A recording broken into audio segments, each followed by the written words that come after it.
Bismillahirrahmanirrahim. Assalamualaikum warahmatullahi wabarakatuh. Bismillah wabillah wabifadlillah wa ilallah wa alallah wa bisyafaati rasulillah sallallahu alaihi wasallam. Qala Allah ta'ala fil Qur'anil Karim. A'udzu billahi minasy syaithanir rajim. Bismillahirrahmanirrahim. Walladzina amanu wattaba'athum dzurriyyatahum bil iman alhaqna bihim dzurriyyatihim wa ma alatnahum min amalihim min syai'in. Al-ayah. Sadaqallahul azim. Bapak Ibu yang dirahmati Allah, bersyukur kepada Allah pada siang hari ini kita diizinkan Allah untuk melihat buah hati kita yang alhamdulillah diizinkan Allah di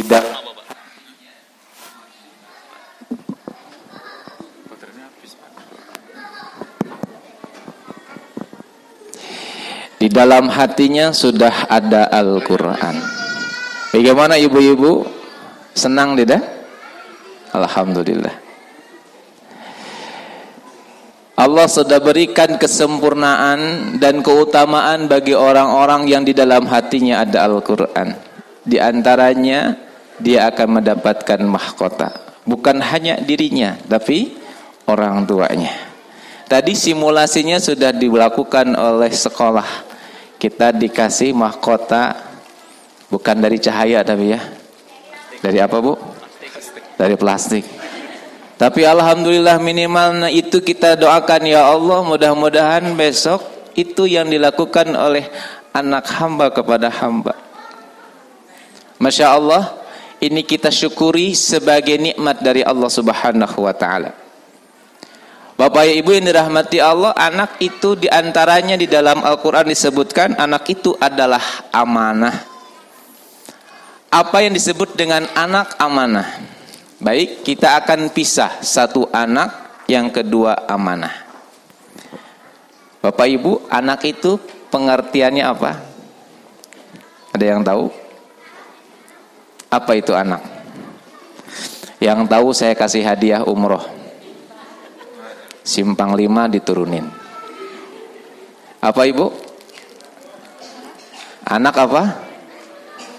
Keturunan apa? Amanah. Tadi kan anak adalah amanah. Berarti anak apa Bapak Ibu? Mas Bakti anak apa? Oh, belum punya anak ya. Belum nikah? Oh, kasihan belum nikah. Anak apa anak? Ada yang tahu Bapak Ibu? Saya ketika ngobrol tentang anak, Masya Allah, anak amanah itu nggak bisa tidur Bapak Ibu. Betul-betul ketika saya pahami bahwa anak itu amanah, nggak bisa tidur. Kenapa? Banyak nyamuk. Oh, enggak. Karena memang luar biasa makna dari anak sebagai amanah. Mari kita pahami terlebih dahulu makna anak. Anak itu apa? Ada dalam doa yang sering kita ucapkan. Doanya sudah dihafal sama Bapak Ibu semuanya. Rabbana hablana min ajwajina wa dzurriyyatina qurrata a'yun. Dzurriyyah, keturunan. Anak itu adalah keturunan yang di dalam diri anak itu ada genetik kita. Ada apa? Ada sifat-sifat kita. Ada sifat istri, ada sifat suami, ada sifat kakeknya, ada sifat neneknya, ada semuanya di anak kita. Maka ibu yang dirahmati Allah, kalau kita punya anak, lalu anak kita ini sedikit kreatif, pecicilan, jangan marah sama anak. Lihat kita di masa kecil. Kita begitu tidak? Kalau begitu, oh iya itu saya dulu waktu kecil. Sehingga kita tidak marah sama anak. Tapi kelihatannya putra Bapak Ibu semuanya solehah ya. Tidak ada yang pecicilan kan? Tidak ada. Tidak ada yang mecahin piring, tidak? Nggak ada ya, alhamdulillah. Masya Allah. Jadi anak itu adalah duriyah kita. Namun ketika kita lanjut ke yang kedua, anak adalah amanah. Nah ini yang berat. Apa itu amanah Bapak Ibu? Masya Allah. Amanah itu kita coba bahasakan dengan sederhana saja. Apa itu amanah? Amanah itu coba kita permisalkan begini. Saya membeli laptop Bapak Ibu, harganya 25 juta. Lalu saya membeli laptop 25 juta ini buat Pak Rosid. Pak Rosid itu adanya di Permatapuri. Padahal Pak Agus itu ngobrol sama saya, beliau juga butuh laptop harga segitu. Saya ketemu Pak Agus kan dekat sama Pak Rosid ya? Iya, saya mau nitip laptop boleh? Padahal Pak Agus juga butuh apa? Laptop. Oh, tapi saya juga butuh. Tapi ini bukan Pak, buat Pak Agus, buat Pak Rosid. Boleh nggak saya nitip? Boleh. Nah, beliau dititipin laptop sama saya. Nah, ketika laptop sudah berpindah tangan ke Pak Agus, berarti laptop ini sudah diamanahkan kepada Pak Agus. Tapi ingat, laptop itu bukan punya Pak Agus, tapi punya Pak Rosid. Lalu Pak Agus pulang ke Permatapuri, lalu laptopnya langsung diantarkan ke rumah Pak Rosid, disampaikan kepada Pak Rosid. Nah, proses mengembalikan kepemilikan kepada pemiliknya itu disebut dengan amanah. Jadi amanah itu adalah mengembalikan apa yang bukan milik kita kepada pemiliknya. Sekarang pertanyaannya, ibu-ibu, bapak-bapak, putra ini milik kita bukan? Assalamualaikum. Putra ini milik kita bukan? Kita bisa membuat anak? Kita bisa membuat sehelai rambut anak? Kita bisa menggambar anak? Tidak. Berarti anak ini milik siapa? Milik Allah. Berarti orang tua yang amanah apa? Orang tua yang segera mengembalikan anak ini kepada yang menciptakannya. Berarti orang tua yang amanah adalah orang tua yang segera mengenalkan anak kepada yang menciptakannya. Maka Bapak Ibu yang dirahmati Allah, yang menjadi pikiran kita adalah, sudahkah anak kita mengenal yang menciptakannya? Dan itu amanah dari Allah kepada kita. Jadi saat anak kita lahir, maka yang pertama diingatkan, didengarkan kepada anak adalah kalam, lafad, asma. Yang menciptakannya itu Allah. Bapaknya mengatakan Allahu Akbar, Allahu Akbar. Berarti ini orang tua yang amanah. Ketika anak ini sudah mulai bisa mendengar, maka anak yang kita dengarkan pertama kali adalah kalam Allah. Ketika anak sudah mulai bisa melogika, maka diperkenalkan pertama kali adalah Allah. Sehingga kalau kita memahami tentang makna anak adalah amanah, berarti anak ini harus dikembalikan terlebih dahulu kepada Allah sebelum dia balik, sebelum dia dewasa. Artinya dia sudah mengenal Allah terlebih dahulu. Kira-kira Bapak Ibu sudah amanah belum?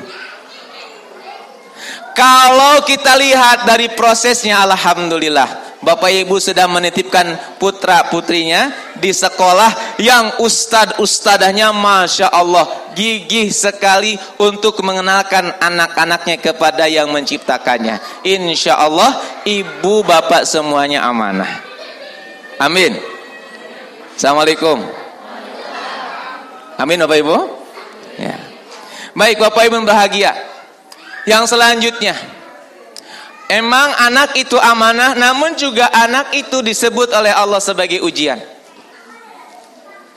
Di dalam Al-Quran disebutkan, sebelum saya ke sana, mohon maaf saya mau tanya terlebih dahulu. Bapak Ibu kalau nanti meninggal dunia mau masuk apa? Acungkan tangannya, mau masuk neraka? Oh nggak ada ya. Mau masuk surga semua? Berarti siapapun yang ditanya mau masuk apa ketika nanti meninggal dunia, mau masuk surga. Ingat, surga itu bukan tujuan kita.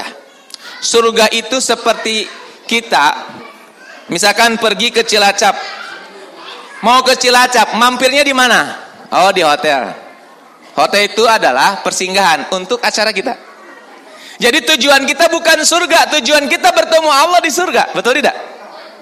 Betul? Berarti ketika kita hari ini, oh saya ingin masuk surga. Baik, kita sepakati bahwa kita ingin masuk surga. Sekarang bagaimana caranya masuk surga? Ini yang penting. Kenapa? Karena kalau kita tidak sampai ke surga, ya ke tempat yang lain, yaitu ke neraka. Karena perjalanan kita adalah perjalanan akhirat dan kita harus mampir.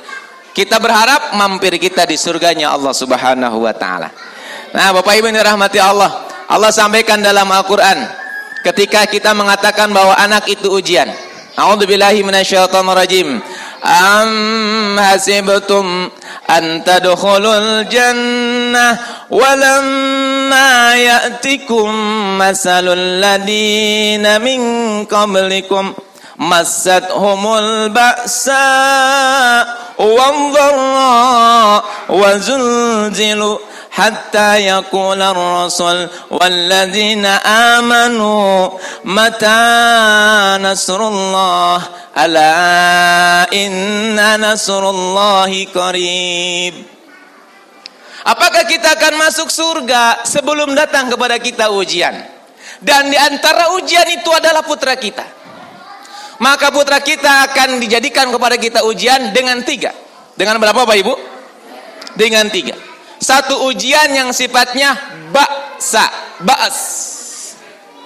Apa ujian yang sifatnya ba'as? Ujian yang sifatnya ba'as itu ujian yang sifatnya sederhana. Contoh, anak ini diajak sholat, susah, tapi tetap sholat, tapi tidak tepat waktu. Itu namanya ba'as. Masih ringan ujiannya. Namun kalau yang ringan ini tidak selesai, maka kita tidak akan naik kelas, tetap di sana. Anak sebagai ujiannya dibahas saja. Yang kedua, anak itu disebut sebagai ujian kalau dia sudah sampai kepada tingkat yang kedua, doro. Doro ini agak sedikit membuat diri kita ini berat. Ada beberapa orang tua yang dikasih oleh Allah ujian anaknya sebagai doro. Jadi anaknya ini sering nyakitin orang tuanya. Itu doro. Atau yang ketiga, zuljilu, goncangan. Goncangan batin seperti yang terjadi kepada Nabi Nuh alaihissalam. Betul? Putranya tidak beriman kepada Nabi Nuh alaihissalam. Nah, mudah-mudahan Allah berikan kepada kita ujian tidak terlalu berat dengan anak kita. Namun Masya Allah, Allah itu memberikan kepada kita ujian, namun Allah berikan jawabannya agar kita bisa menyelesaikan ujian itu. Ada di surat Ali Imran ayat 142. Allah sampaikan sama ayatnya. Am hasibtum an tadkhulul jannah. Lalu selanjutnya walamma ya'lamillahu alladina jahadu minkum. Kuncinya adalah agar anak ini kalau jadi ujian bisa kita selesaikan adalah yang pertama adalah mujahadah. Sungguh-sungguh. Sungguh-sungguh dibagi menjadi 3. Satu, sungguh-sungguh dalam perencanaan. Yang kedua, sungguh-sungguh di dalam pelaksanaan. Yang ketiga, sungguh-sungguh dalam berdoa kepada Allah. Yang pertama, sungguh-sungguh dalam perencanaan. Bapak Ibu, anak kita ini mau dijadikan oleh kita seperti apa? Saya mau tanya Bapak Ibu, 20 tahun ke depan putra kita sudah dibayangkan jadi apa? Sudah? Sekolahnya di mana? Hafalannya sudah berapa juz? Keahliannya apa? Sudah? Kalau sudah berarti kita sudah merencanakan. Tolong rencanakan dengan sungguh-sungguh. Lalu yang kedua, baru kepada mengamalkannya. Kalau kita takdirnya inginnya anak kita harus hafal Quran sebelum balik, maka kita ikhtiarkan agar anak kita memang bisa hafal sebelum balik. Walaupun mungkin kita harus mengorbankan beberapa hal untuk anak kita. Karena kita targetkan anak saya misalkan harus hafal sebelum balik, kita ikhtiarkan untuk hafal sebelum balik. Lalu yang ketiga, doanya. Acungkan tangan ibu bapak yang ingin anaknya hafid Quran. Mana? Bismillah, mudah-mudahan Allah kabulkan. Amin. Alhamdulillah, barakallahu fikum. Semuanya, Masya Allah. Ya. Dan nanti ibu-ibu di akhir kita akan sama-sama mendoakan putra kita. Ini nanti para ustadzah, ngapunten anak-anaknya nanti dibawa ke depan lagi ya, yang sekarang keluar. Baik. Yang pertama adalah sungguh-sungguh. Yang kedua, jawaban yang kedua adalah as-sabirin, yaitu bersabar kepada Allah Subhanahu wa taala. Bapak Ibu, saya punya kisah tentang seorang ibu ya. Yang ibu ini mengamalkan surat Ali Imran ayat 142. Saya dapat cerita ini dari Ustaz Yusuf Mansur. Ketika beliau waktu itu masih sering ngaji dan saya ketemu dengan beliau, dan beliau menceritakan seorang ulama terkemuka di Cirebon. Jadi beliau ketemu dengan ulama di Cirebon, Bapak Ibu. Nah, ketika beliau bertemu silaturahim, beliau tanya, "Yai, Syekh, gimana caranya jadi ulama besar?"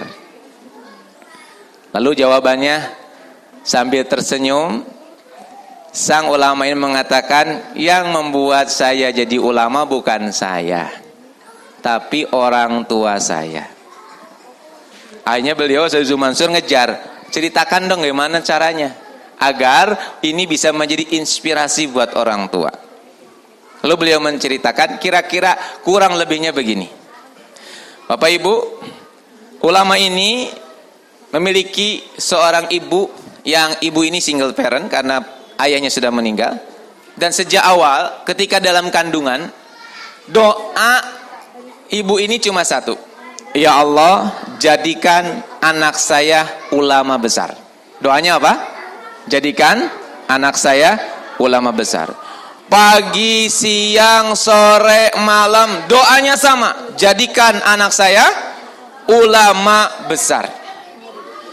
Lahir ke dunia anaknya, duhur, asar, maghrib, isya, subuh, tahajud, duha, doanya sama, "Ya Allah, jadikan anak saya ulama besar." Anaknya masuk kelas 1 SD, kelas 2 SD, kelas 3 SD, kelas 4 SD, sama doanya, "Ya Allah, jadikan anak saya ulama besar." Kelas 5 SD, Bapak Ibu, tanda-tanda doa itu dikabulkan terlihat. Apa? Anak ini dikeluarkan dari sekolah. Kalau bahasa kita nakal, ya. Lalu dilaporkan sama ibunya, ibunya nangis tapi mengatakan, "Tidak apa-apa nak, yang penting kamu nanti jadi ulama besar." Terus dicarikan lagi sekolah. Dapatlah sekolah yang baru, lalu beliau sekolah lagi di sana sampai kelas 6 dan masuk SMP. Doanya sama, jadikan anak saya ulama besar. Bapak Ibu, sampai SMP kelas 2 anak ini dikeluarkan lagi dari sekolah. Kenapa? Nakal lagi. Dan setelah itu tidak mau sekolah. Nah, yang menarik, ibu ini tidak pernah berhenti dan sangat yakin bahwa doanya dikabul sama Allah. Jadi doanya cuma satu, "Ya Allah, jadikan anak saya ulama besar." Sampai puncaknya putranya ini minta motor, Bapak Ibu. Anak SMP minta motor, dan mintanya sangat luar biasa. Mintanya dengan marah-marah. "Pokoknya harus ada motor, Bu." Gitu. Ibu nggak punya uang, harus ada sekarang. Ibu nggak punya uang, nak. Nendang kursi, nendang TV, wah pokoknya semua ditendangin sama anak ini. Sampai akhirnya anak ini sakit hati, ibu ini sakit hati oleh anaknya. Sampai-sampai si ibu ini bilang kepada anaknya sambil nangis, "Nak, apapun yang kamu lakukan, ibu ridho, nah, ibu ridho, nah, ibu ridho, dan ibu doa hari ini sama kamu, nak, seperti apapun kamu saat ini, nanti di akhir kamu jadi ulama besar." Sambil nangis. Sambil apa? Nangis. Namanya anak kecil, muda, lagi butuh eksistensi, kayak gitu, nggak digubris sama dia. Akhirnya kabur dari rumah, Bapak Ibu. Dan dikabarkan di usia 17 tahun, putranya ibu ini yang setiap malam didoakan untuk jadi ulama besar ini, beliau masuk penjara di usia 17 tahun. Kalau dari doa, Pak, kelihatannya di end ya, selesai. Kenapa? Nah, udah masuk penjara. Namun ternyata di sanalah Allah memberikan kepada ibu ini sebuah jawaban dari doa, walaupun ibunya nggak tahu. Kenapa? Ternyata anak ini satu sel dengan seorang ulama. Yang ulama ini difitnah, akhirnya beliau masuk penjara, cuma satu sel berdua dengan anak ini. Namanya ulama ketemu dengan anak kecil, usia 17 tahun, dia ingat santrinya. Lalu ditanya sama ulama ini, "Nah, sudah sholat belum?" Baru masuk nih. "Sudah sholat belum?" "Belum."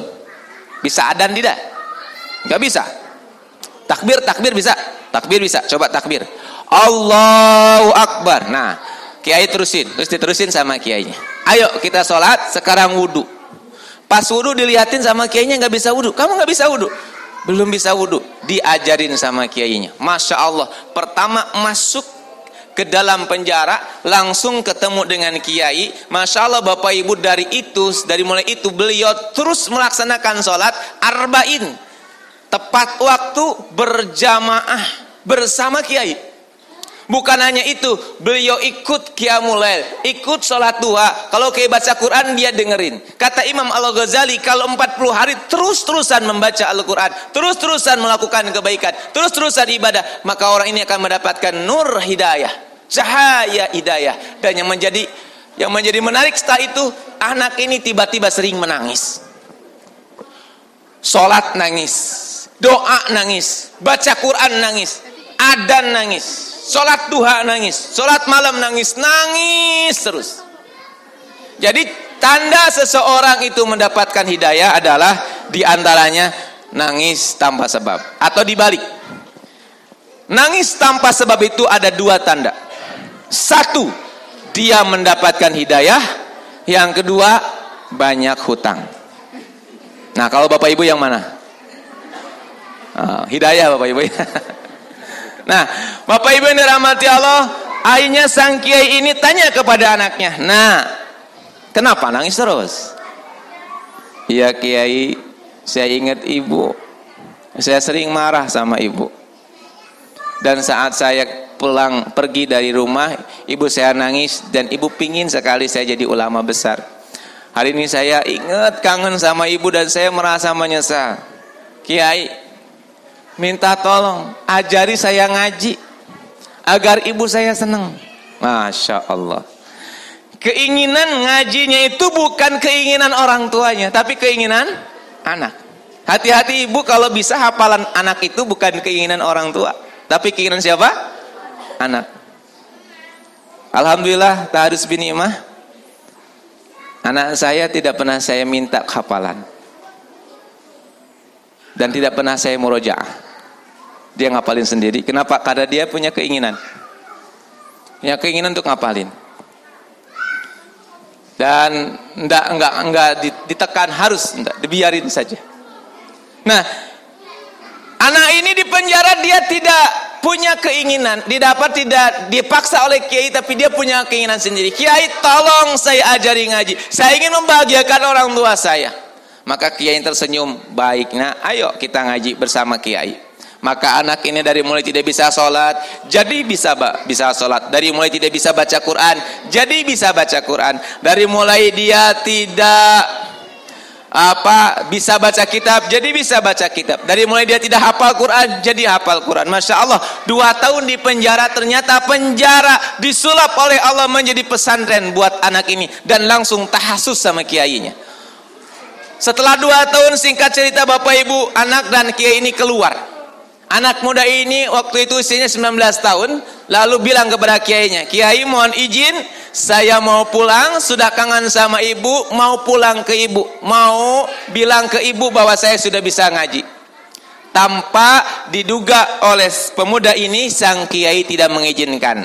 Beliau mengatakan, "Tidak boleh, kamu harus ke pesantren." "Terus ibu saya gimana?" "Tenang, ibumu nanti saya utus santri untuk datang ke pesantren. Kamu ke pesantren saja. Ilmu kiai belum selesai." Sami'na wa ata'na. Akhirnya beliau berangkat ke pesantren. Singkat cerita, ibunya dijemput oleh santri, tapi dalam jemputannya tidak mengatakan bahwa di sana ada anaknya. Kiai hanya mengatakan, "Kiai mau tasyakuran, tolong datang ibu ke sana." Dan ibunya senang sekali mau ketemu kiai. Kalau ketemu kiai mau minta doa agar anaknya jadi kiai. Sampailah beliau ke masjid pesantren pada waktu itu sholat maghrib. Beliau berada di ini Bapak Ibu ya, di belakang. Namanya masjid pesantren, walaupun maghrib itu pasti penuh dengan jamaah ya. Terus beliau di belakang. Lalu ketika beliau di belakang, imamnya dehem. Pas dehem, kayaknya kenal dehemnya. Kok kayak anak saya? Gak mungkin. Anak saya kan di penjara. Nah, ketika beliau mau takbir, sudah siap-siap, sudah berniat, Imamnya mengatakan, luruskan safnya. Ibunya kaget, kok suaranya mirip sama anaknya. Lalu beliau jingkit, pingin tahu. Pas beliau jingkit, beliau melihat seorang imam muda ini sedang menghadap makmum. Wajahnya sangat sejuk sekali. Dan dia melihat itu adalah anaknya. Masya Allah, anak saya ngimamin saya. Bukan di rumah, tapi di masjid pesantren. Jadi ketika beliau takbir, Allahu Akbar, langsung seperti bapak ibu tadi menangis. Langsung ibu ini menangis. Menangis haru. Kenapa? 19 tahun menunggu agar anak ini bisa mengaji. Sekarang setelah 19 tahun, anak ini berada di pesantren. Lalu sang anak mulai baca Quran. Bismillahirrahmanirrahim. Alhamdulillahi rabbil alamin. Masya Allah. Beliau menangis, nangis haru, nangis yakin bahwa sesungguhnya setiap doa pasti dikabulkan oleh Allah Subhanahu wa ta'ala. Singkat cerita, setelah selesai sholat, beliau dipanggil oleh kiai. Ibu mohon izin, putra ibu tidak boleh dulu pulang. Putra ibu di pesantren terlebih dahulu. Dan ibunya bilang, Pak Yai, silahkan, mau sampai kapanpun saya ridho. Kenapa? Karena saya pingin sekali anak saya jadi ulama. Alhamdulillah sekarang ada di sini, silahkan Pak Kiai. Kiai tersenyum, alhamdulillah kalau begitu. Dan setelah itu Bapak Ibu, anak ini diajari sama kiai persis. Beliau tidak bersama dengan para santri, persis seperti di mana di penjara. Beliau tahasus dengan kiai. 2 tahun kemudian anak ini selesai Bapak Ibu, menyelesaikan ilmu dari kiainya, usia 21 tahun. Lalu beliau ketika selesai, beliau mengatakan kepada kiai, Kiai sudah selesai, saya mau pulang, saya mau membangun majlis taklim bersama ibu di rumah. Kiainya tersenyum dan bilang kepada anak ini, silahkan nak pulang, tapi ada satu syarat. Apa syaratnya Yai? Nikahi anak saya. Apa Bapak Ibu? Nikahi anak saya. Lalu sang anak ini mengatakan sami'na wa ata'na. Akhirnya dia menjadi mantunya kiai. Setelah jadi mantunya kiai, apa yang terjadi? Anak ini kalau kiainya pergi kemana-mana, yang gantiin siapa? Mantunya. Kiainya pergi keluar kota, yang gantiin mantunya. Kiainya pergi kemana, yang gantiin mantunya. Sampai akhirnya ketika kiainya meninggal dunia, yang menggantikan di pesantren ini adalah mantunya. Tiada lain adalah anak dari ibu ini. Ternyata Allah menyuruh bersabar saat berdoa. Memang kelihatannya sih belum terlihat, tapi kalau kita yakin doa kita dikabul sama Allah, lihat ibu ini bukan hanya anak ini jadi ulama, tapi anak ini dikasih sama Allah pesantrennya, dikasih oleh Allah santrinya, dikasih oleh Allah dzurriyyah kiainya. Masya Allah. Itulah ketabahan, kesabaran seorang ibu ketika mendoakan anaknya. Jadi ibu bapak yang dirahmati Allah, seperti apapun kondisi anak kita, mari kita doakan sesuai keinginan kita. Ya Allah, jadikan anak saya ahlul Quran. Amin.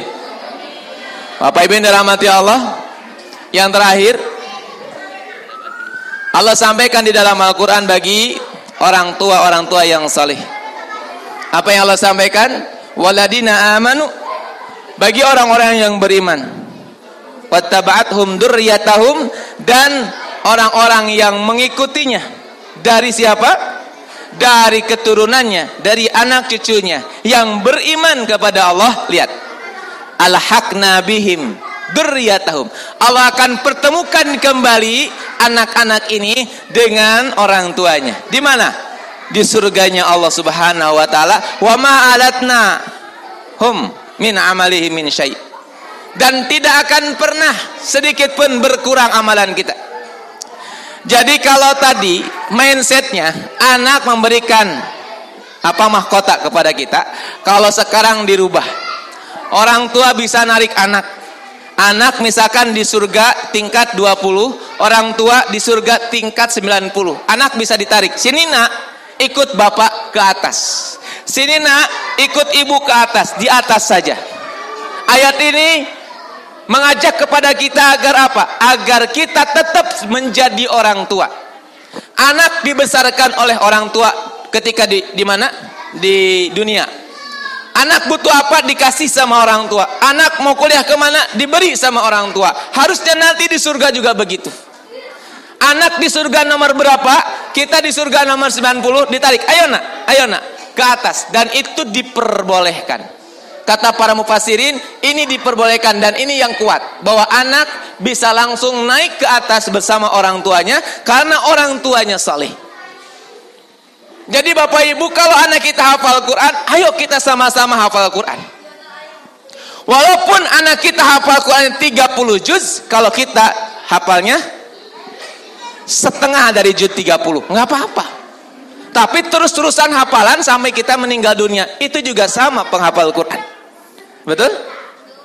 Jadi anak kita dipesantrenkan ke pesantren hafal Quran, kita ngapalin one day one juz, one day one juz, 3 bulan, 1 bulan 30 juz selesai. Kita pun ngapalin sama one day one juz. Cuma hasilnya 1 bulan hafalnya trikul, kul a'udzu birabbin nas, kul a'udzu birabbil falaq. Enggak apa-apa, kan sama-sama.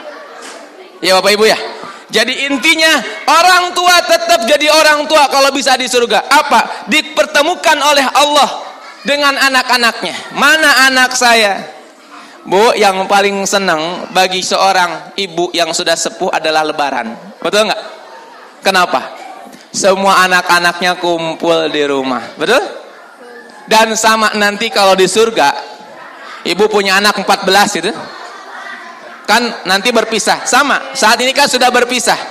Ibu kita di rumah udah sendiri. Mungkin sama anaknya yang keberapa. Anaknya 5 itu udah mencar-mencar. Ada yang ke Batam, ada yang ke Semarang, ada yang kemana. Pas lebaran kumpul bareng, betul nggak? Nah, itu menyenangkan. Nanti di surga juga begitu. Nanti yang duluan pulang itu siapa dulu kita nggak tahu. Entah ayahnya dulu, entah ibunya dulu, entah kakeknya dulu, entah anaknya dulu. Tapi nanti ketika sudah lama berpisah, saat di surga ketemu lagi, itu menyenangkan. Betul Bapak Ibu? Ya Allah, anakku sini, saya di bawah, ke atas saja ke rumah bapak, ke rumah ibu. Jadi ini pentingnya orang tua harus mujahadah, harus lebih soleh daripada anaknya, harus lebih solehah daripada anaknya. Walaupun kalau kita melihat anak-anak kita sebetulnya kita malu ya. Betul Bu? Ayo kita tanding hafalan sama anak kita, yuk. Siapa yang menang? Anak kita ya. Ya Allah. Masya Allah. Tapi mudah-mudahan Allah izinkan kita tetap betul-betul berikhtiar. Sehingga nanti dengan amal soleh yang insya Allah diterima oleh Allah itu, kita surganya lebih tinggi daripada anak kita, sehingga anak kita bisa ditarik. Jangan sampai, wah anak saya sudah hafal Quran, tenang, nanti saya dikasih apa? Dikasih syafaat sama anak saya. Nggak boleh begitu, tetap orang tua tanggung jawab. Betul Bapak Ibu? Siap Batan? Siap. Ulangi lagi Bapak Ibu, siapa yang ingin anaknya jadi penghafal Quran? Acungkan tangannya. Alhamdulillah. Ibu, kalau hari ini kita berdoa sambil berdiri, siap? Ayo kita sama-sama berdoa sambil berdiri ya. Nanti dulu. Ya. Adik-adik yang wisudawan, silakan semuanya berdiri di depan. Kita akan sama-sama berdoa ya. Ayo adik-adik. Dan semua yang hadir, boleh semua yang hadir kita kumpulkan di sini. Kita akan sama-sama berdoa agar putra kita semuanya menjadi penghafal Quran insyaallah ya. Ayo berjajar saja di sini. Menghadapnya ke orang tua ya. Menghadap ke orang tua. Yuk. Kepada Ananda. Semuanya aja, adik-adik semuanya yang wisuda maupun yang tidak wisuda silakan. Semua anak-anak boleh maju dulu.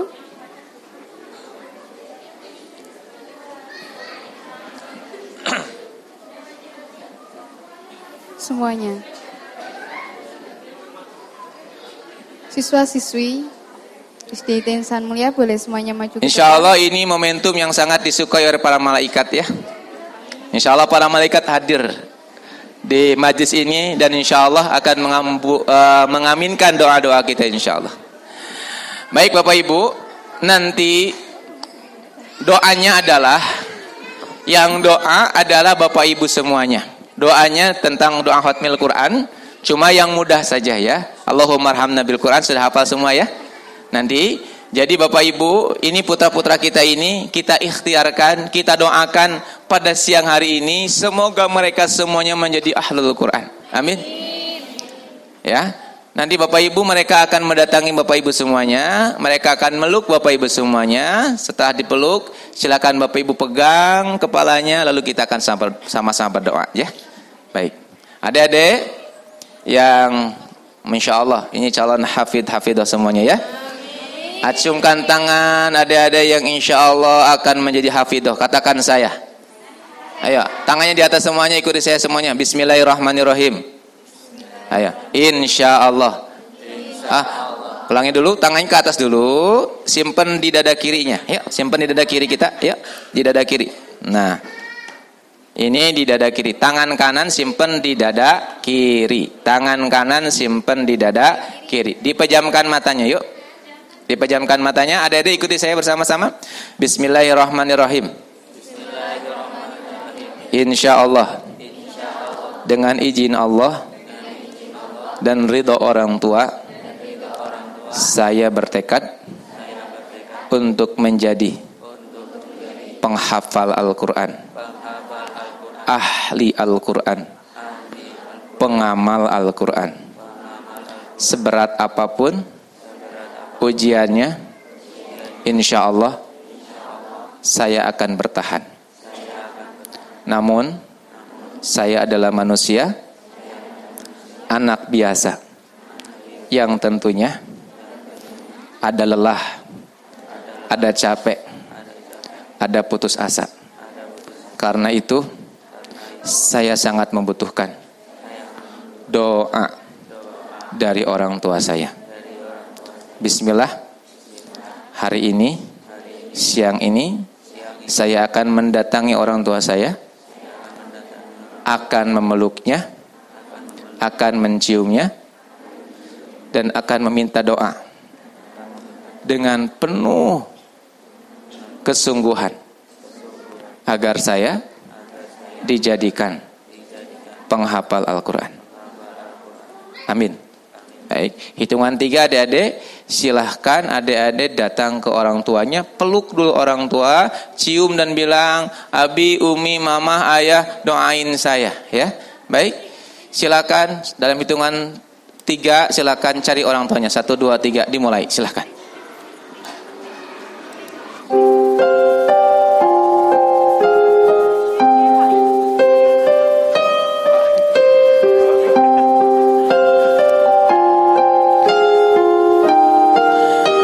Dicari orang tuanya, dipeluk orang tuanya. Ayo kita akan sama-sama berdoa ya. Dicari orang tuanya, ketemu dulu, minta doa dulu ya.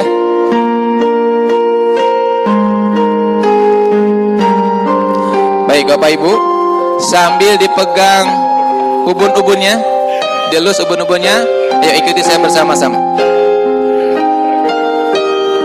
Bismillahirrahmanirrahim. Allahumma salli ala habibina wa syafi'ina wa sallim wa radiyallahu an kulli sahabati rasulillahi ajma'in. Amin ya Allah ya rabbal alamin. Allahumma hamna bil Qur'an waj'alhu lana imama wa nura wa huda wa rahmah. Allahumma dzakirna minhum ma nasina wa 'allimna minhum ma jahilna warzuqna ya Allah, warzuqna ya Allah tilawatahu ana al-layli wa atrafan nahar waj'alhu lana hujjatan ya rabbal alamin. Allahumma ya Allah ya arhamar rahimin, yang maha pengasih maha penyayang, yang maha melihat, yang maha mengetahui. Sesungguhnya Engkau tahu ya Allah hati-hati hamba-Mu hari ini, hati-hati kami hari ini ya Allah, yang sedang ditakdirkan dipeluk oleh anak-anak kami, yang kami tidak tahu sampai kapan kami bisa dipeluk oleh beliau anak-anak kami ini ya Allah. Sesungguhnya hati-hati kami ingin sekali ya Allah, anak-anak kami ini menjadi anak yang saleh-salehah ya Allah, menjadi ahlullah, ahlul Quran ya Allah ya Ghaffar. Ampuni kami ya Allah, kami belum bisa menjadi orang tua yang baik untuk anak-anak kami, kami belum bisa menjadi teladan untuk anak-anak kami ya Allah. Ampuni kami ya Allah, ya Allah ya Muqtadir, ya Maha mentakdirkan, takdirkan ya Allah Quran menjadi kecintaan untuk anak-anak kami ya Allah. Jadikan Quran menjadi rahmat untuk keluarga kami, jadikan Quran menjadi petunjuk untuk kami dan anak-anak kami, jadikan Quran menjadi nur, cahaya kehidupan untuk kami dan anak-anak kami. Jadikan kami keluarga Quran ya Allah, jadikan hidup kami dengan Quran ya Allah, jadikan mati kami dengan Quran ya Allah, jadikan semua aktivitas kami adalah Quran ya Allah. Ya Allah ya Arhamar Rahimin, ya Allah ya Muqtadir, ya Maha mentakdirkan, takdirkan ya Allah kami semua menjadi penghafal Quran-Mu ya Allah. Takdirkan ya Allah anak kami yang kami dekap dengan penuh kasih ini ya Allah, anak kami yang sedang kami peluk dengan erat ini ya Allah. Takdirkan ya Allah kecintaannya adalah membaca Al-Quran, kecintaannya adalah menghafal Al-Quran, kecintaannya adalah mengkaji Al-Quran, kecintaannya mengamalkan Al-Quran, hidupnya adalah Al-Quran ya Allah, matinya adalah Al-Quran ya Allah. Ya Allah ya Muqtadir, ya Maha mentakdirkan, takdirkan ya Allah anak-anak kami menjadi penghafal Quran-Mu ya Allah. Dengan apapun ujian yang akan mereka hadapi ya Allah, Engkau Maha baik. Kami mohon kepadamu ya Allah, anak kami adalah amanah dari-Mu ya Allah. Kuatkan kami, berikan kami kesabaran ya Allah, untuk menjadikan anak-anak kami menjadi penghafal Quran-Mu ya Allah. Ya Allah ya Rabbana ya Karim, jika suatu saat ya Allah kami sudah tidak bisa memeluknya lagi, kami sudah tidak bisa menciumnya lagi, kami sudah tidak bisa mendoakannya lagi ya Allah. Ya Allah takdirkan siang ini ya Allah, Engkau izinkan, Engkau dengar doa kami ya Allah.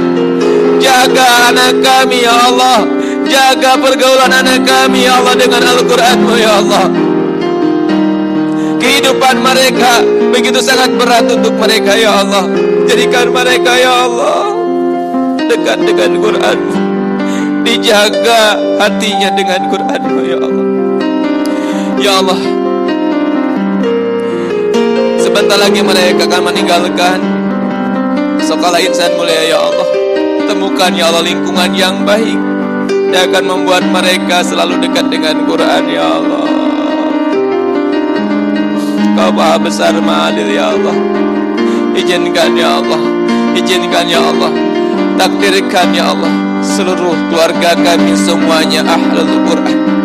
Dan ya Allah, alangkah indahnya ya Allah, dan takdirkan ya Allah nanti kami bisa bertemu lagi dengan seluruh keluarga kami, dengan anak kami di surga-Mu ya Allah, dengan Quran-Mu ya Allah. Kau Maha besar, Maha adil ya Allah. Hasbunallah wa ni'mal wakil, ni'mal maula wa ni'man nasir, la hawla wa la quwwata illa billahil aliyyil azim. Subhana rabbika rabbil izzati amma yasifun, wa salamun alal mursalin walhamdulillahi rabbil alamin. Bisyiril Fatihah. A'udzu billahi minasyaitonir rajim. Bismillahirrahmanirrahim. Alhamdulillahi rabbil alamin. Arrahmanir rahim. Maliki yaumiddin. Iyyaka na'budu wa iyyaka nasta'in. Ihdinas siratal mustaqim.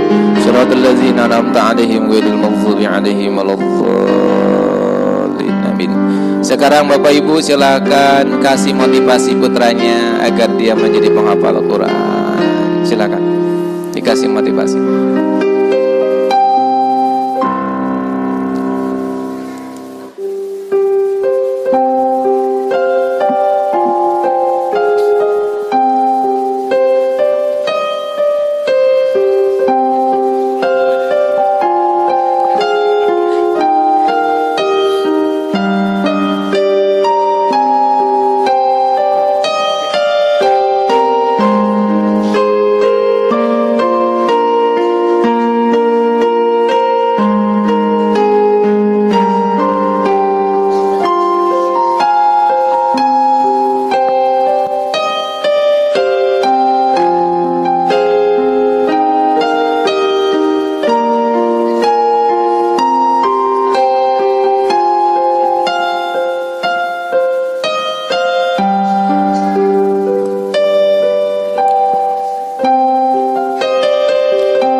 Baik Bapak Ibu rahmati Allah, mudah-mudahan pertemuan kita hari ini diberkahi Allah Subhanahu wa taala.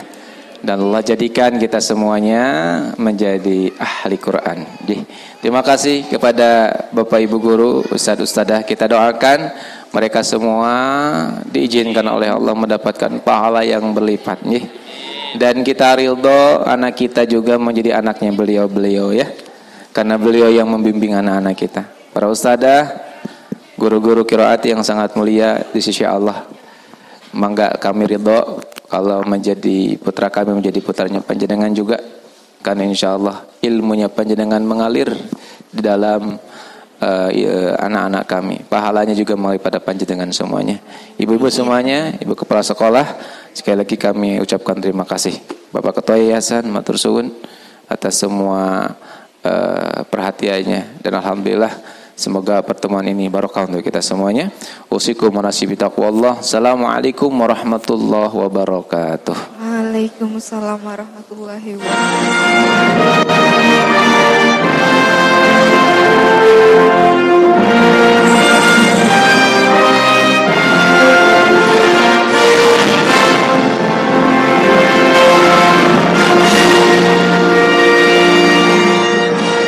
Terima kasih kepada Ustadz Usep Badruzzaman yang telah memberikan siraman rohani dan mengingatkan kembali kepada kita agar menjadi orang tua yang lebih baik lagi.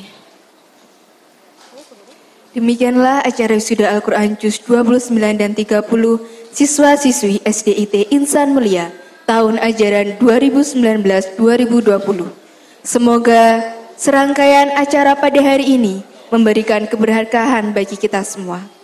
Mari kita tutup acara pada hari ini dengan bacaan hamdalah bersama-sama.